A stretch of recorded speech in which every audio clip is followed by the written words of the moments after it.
Hey everybody, Christopher Odd here, and welcome back to the next installment of the Marvel's Midnight Sun Superhero Showcase that I'm creating in partnership with Marvel and 2K. In our first video, we talked about the always brave, always humble Captain America. We know him, we love him. Keeping with those obviously similar character traits, I think it's only fitting that we now look to Cap's best frenemy, Mr. Tony Stark, aka Iron Man. the also totally humble, kind, genius, billionaire philanthropist guy. You may have heard of him. In Marvel's Midnight Suns, Iron Man's playstyle revolves around one of the game's mechanics called redraw. So in combat, your turn is comprised of 3 card plays, 2 redraws, and 1 move. Using redraw allows you to get rid of a card that you don't currently need in hopes of getting one that you do. However, Iron Man has a habit of making himself the center of attention. You may have noticed this previously. Many of his cards get buffed in your hand when you choose to use one of your redraws on them.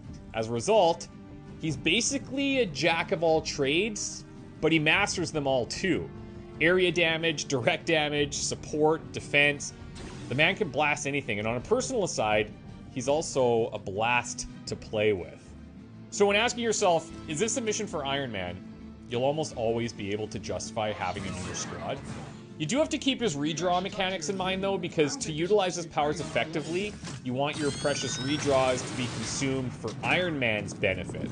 Hope Hydra has good insurance. Now if he's paired with allies that rely on using a lot of heroic abilities, you may find that your hand gets clogged with expensive heroics that you can't play because you're using all of your redraws on Iron Man cards, so plan accordingly. I hope you are building one of those suits for me. Maybe instead of asking yourself the question, is this a mission for Iron Man? To which the answer is almost always going to be yes. You should be asking yourself, who can I bring to support our handsome, rich, iconic Robo-Man instead? One of Iron Man's skill cards that I would consider core to his deck is the aptly titled Leave It to Me. Now playing this will not only draw 2 Iron Man cards, but it will also generate extra heroism and grant extra redraws. On upgrade, this card increases in power pretty dramatically by adding 2 fast, and then one of the potential late game mods that you could run into would be the ability to add resist. Soon enough, your hand's gonna be full of Iron Man cards, just the way that Tony would like it, but to be fair, you're gonna like it too. So now you've got yourself a handful of Iron Man cards, and you want to be able to generate even more redraws so you can buff them up. Well, if you spend your time developing your friendship with Tony, which isn't always easy, the payoff will definitely help. His passive ability titled I'll Handle This will grant you an extra redraw if you play 3 Iron Man cards in a turn, and the higher level friendship version of this lowers that requirement to only 2. So by now, you're probably seeing Iron Man can do a lot on his own, and he has his own self-fulfilling synergies too. And this is without even talking about some of the damaging skills, so let's get into that. It really is a great way to stay in shape. One of his heroics is called Surgical Strike, and that's going to let you chain together a number of attacks based on how close the enemies are in relation to each other. The number is based on the amount of Iron Man cards that you have in your hand at the time.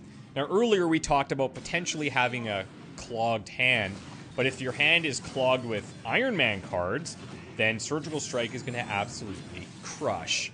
Not all clogs are alike, my friend. It's not uncommon to be able to chain 5+ attacks if you play your cards right, and when you invest in upgrading Surgical Strike, you can reduce the heroism cost, and one of the potential late game upgrades could add a chance to apply Vulnerable. Now, if chaining enemies isn't tickling your metal, then maybe air superiority will put a dent in your suit. Okay, I'm done. Why have a limit to the number of enemies you hit when you can just damage them all?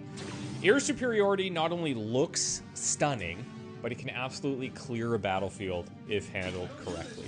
Now, before you play air superiority, you may want to use some of your redraws on it, because each time you do, you're going to add 10 damage. And upgrades on this card are well worth it as well.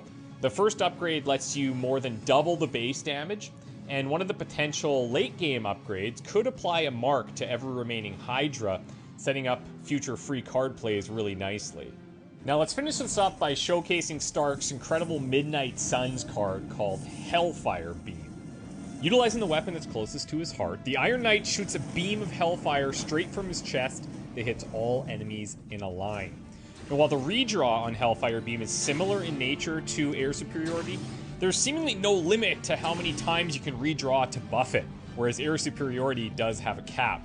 So if you have leftover redraws available at the end of your turn, not sure what else to do, slam it into Hellfire Beam because it's going to become insanely powerful.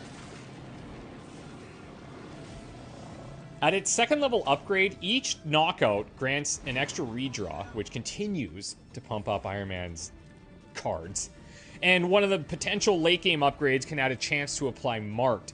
All of this at a lower heroism cost than Air Superiority, and I mean, just look at it. Visually, one of my favorite skills on the entire roster.